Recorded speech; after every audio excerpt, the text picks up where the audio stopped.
नमस्कार मंडळी, श्री स्वामी समर्थ. आज पुन्हा एकदा माझ्या व्लॉगमध्ये तुमचं स्वागत करते आणि तुमचा आजचा दिवस खूप छान आणि आनंदाचा जाओ.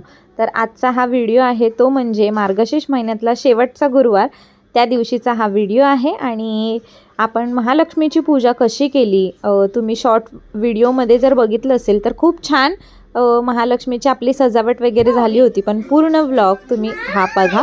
तर मग त्याची पूजेची तयारी आम्ही कशी केली आणि निकिताने आणि आम्ही दोघींनी मिळून ही सगळी तयारी केली होती. मागे खण लावला होता, म्हणजे आपला खणाचा ब्लाऊजचा पीस आणला होता आणि तो मागे लावला होता. आणि नॉर्मल मग पुढे आपलं चौरंग घेऊन मग तिथे वस्त्र वगैरे अंथरून अशा प्रकारे तांदळाच्या राशीवर कमळाचं चिन्ह काढून आपला आता कलश जो आपण करतोय, कलशाची तयारी, ते सगळं आपण त्याच्यावर ठेवणार आहोत. इकडे निकिता समईच्या बाजूने रांगोळी काढत होती. आज शेवटचा गुरुवार असल्यामुळे आम्ही छानशी सजावट करायचं ठरवलं होतं.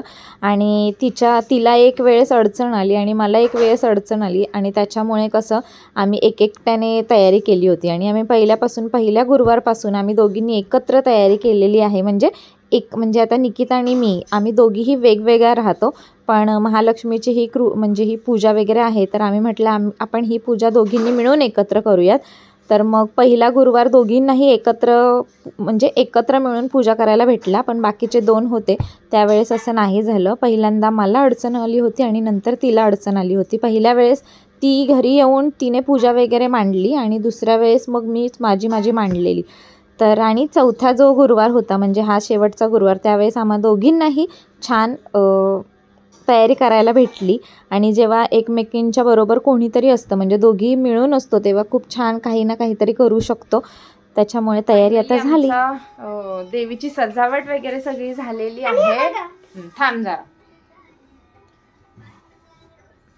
खूप सुंदर रूप सजलेलं आहे देवीचं आणि खूप खूप छान वाटतंय. पॉझिटिव्हिटी म्हणतात ना, तेच खरं. आणि नेहमीच मी तुम्हाला सांगत असते, पण खरंच अगदी देवी घरात बसल्यासारखी वाटते, घरात देवी आल्यासारखी.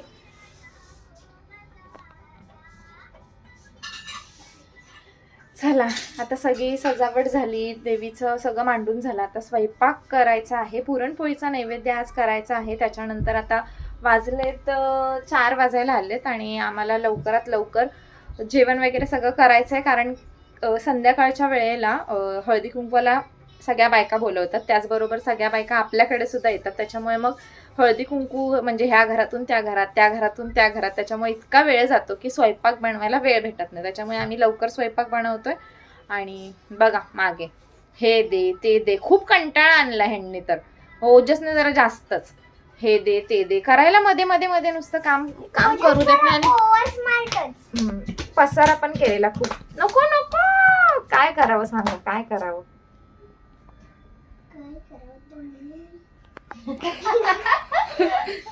ती म्हणते मी दमली. आता ही कशामुळे दमले ते पण सांगते. हेअरस्टाईल बघा, स्वतः केली आहे, जे की निकिता आणि मी आम्ही तयारी करत होतो आणि हिने आरशात बघून स्वतः हेअरस्टाईल केली. जरा दाखव. का बघा, खाली बस, खाली. स्वतः केली हेअरस्टाईल. आणि पीछे से दिखाव. ओ, गेल्या वेळेसची वेणी आहे ती वापरलीच नव्हती मी, तशीच होती फ्रीजमध्ये, ती मॅडमने आता वापरली. बरं केलंस, छान दिसते ना निकिता. कशी दिसते ग चिनू? एक नंबर. आता आंबाडा वगैरे काय बांधू नको, गपचूप बस. आम्हाला आता जेवण बनवलं. चला, आता मी स्वयंपाकाला लागतो. कसं वाटलं देवीचं हे रूप नक्की कमेंट करून सांग. निकिताने आणि मी पुरणपोळ्याचा स्वयंपाक 1-1.5 तासामध्ये दोघींनी आटपला. आणि त्यानंतर जेवण झालंय. 6:30 वाजले. तयारी करायची अजून. आता हा चौतार घेऊन आम्ही अजून बसलोय.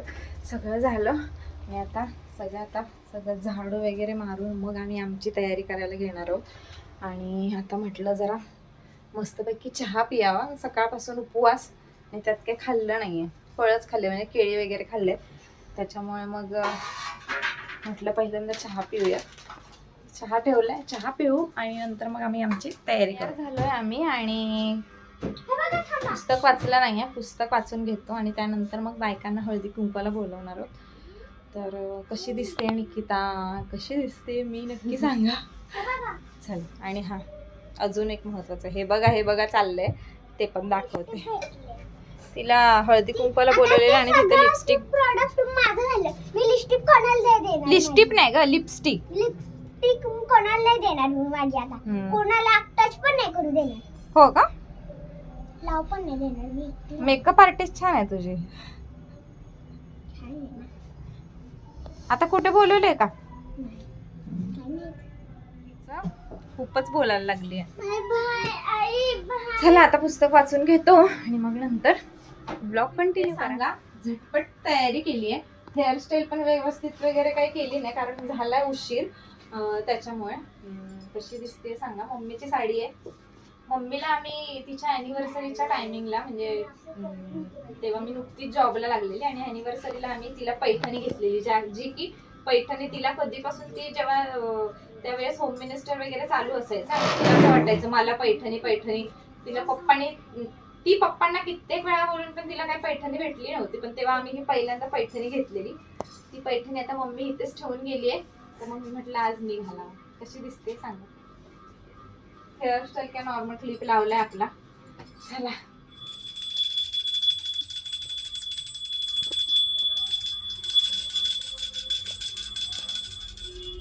श्री महालक्ष्मी व्रताची कथा, गुरुवारची कहाणी. ऐकावी भक्तांनो श्री महालक्ष्मी व्रताची कथा.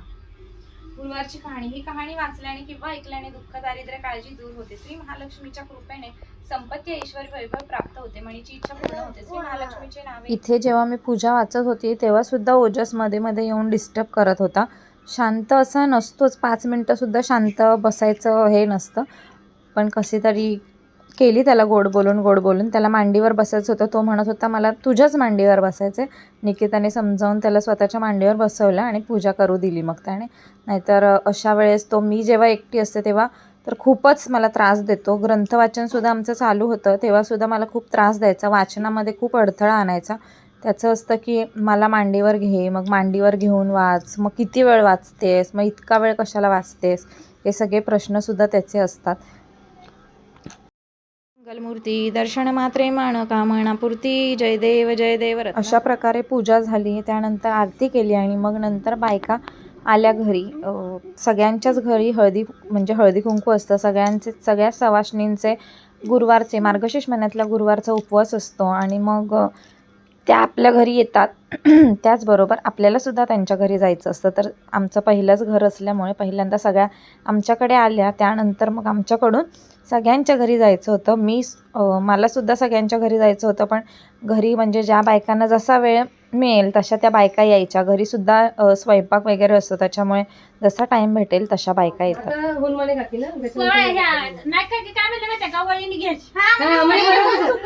सगळ्यांचं बरोबर होऊन जातं ना. आपण संक्रांतीला कसं करतो तसंच करायचं. कुणी दारात पाणी बसले काय माहित.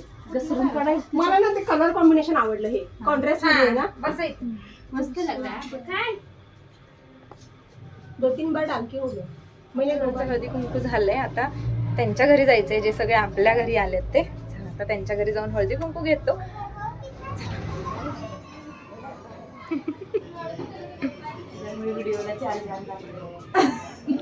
हा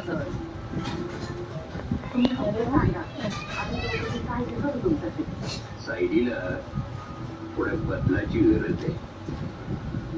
मला तुमच्यावर आणि टिंकरवर डोळे बंद करून विश्वास ठेवता येईल. हळदी कुंकू काढायचं. अगं ते सांगते काय की डबी घेतली ना, डबीत आतमध्ये पॅक असते, ते लोक खोलायला देत नाही. खोलून झाल्याच्या नंतर बघितलं तर तो मी तिकडून आणते महालक्ष्मीला किंवा मुंबई देवीला जाते ना, तर मोठी डबी घेऊन येते.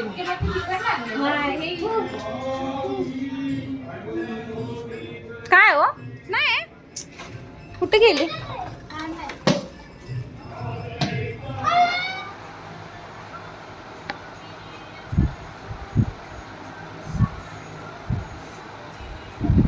कुठे गेला?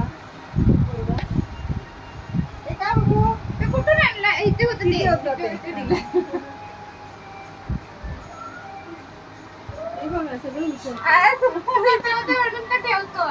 अच्छा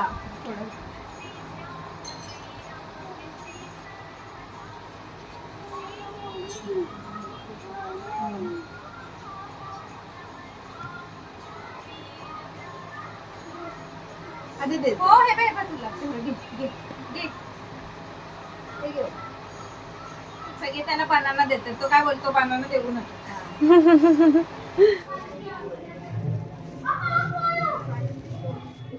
सगळीकडे जातो असं नाही. यायला असं हरकत नाही, पण ते मुलांच्या मागून पाठीमागे जायचं नाही पण इथे आलं ना तर काय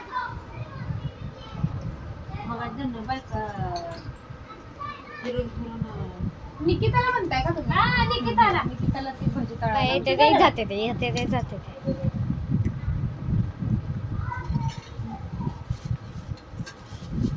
मामाचा फोन थोडाच द्या मामा.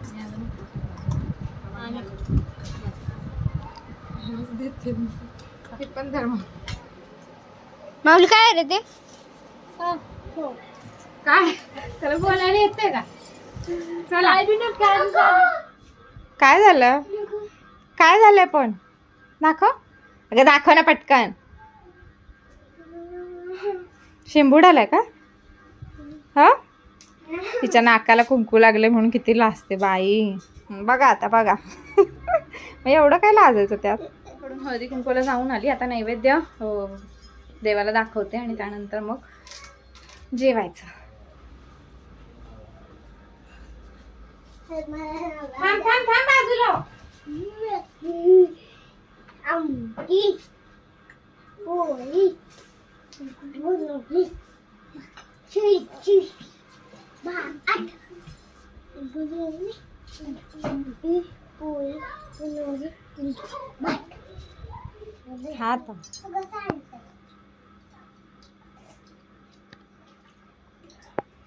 तर मग कसा वाटला व्लॉग हे नक्की कमेंट करून सांगा आणि सबस्क्राईब करायला विसरू नका. Bye bye. बाय करते. बाय.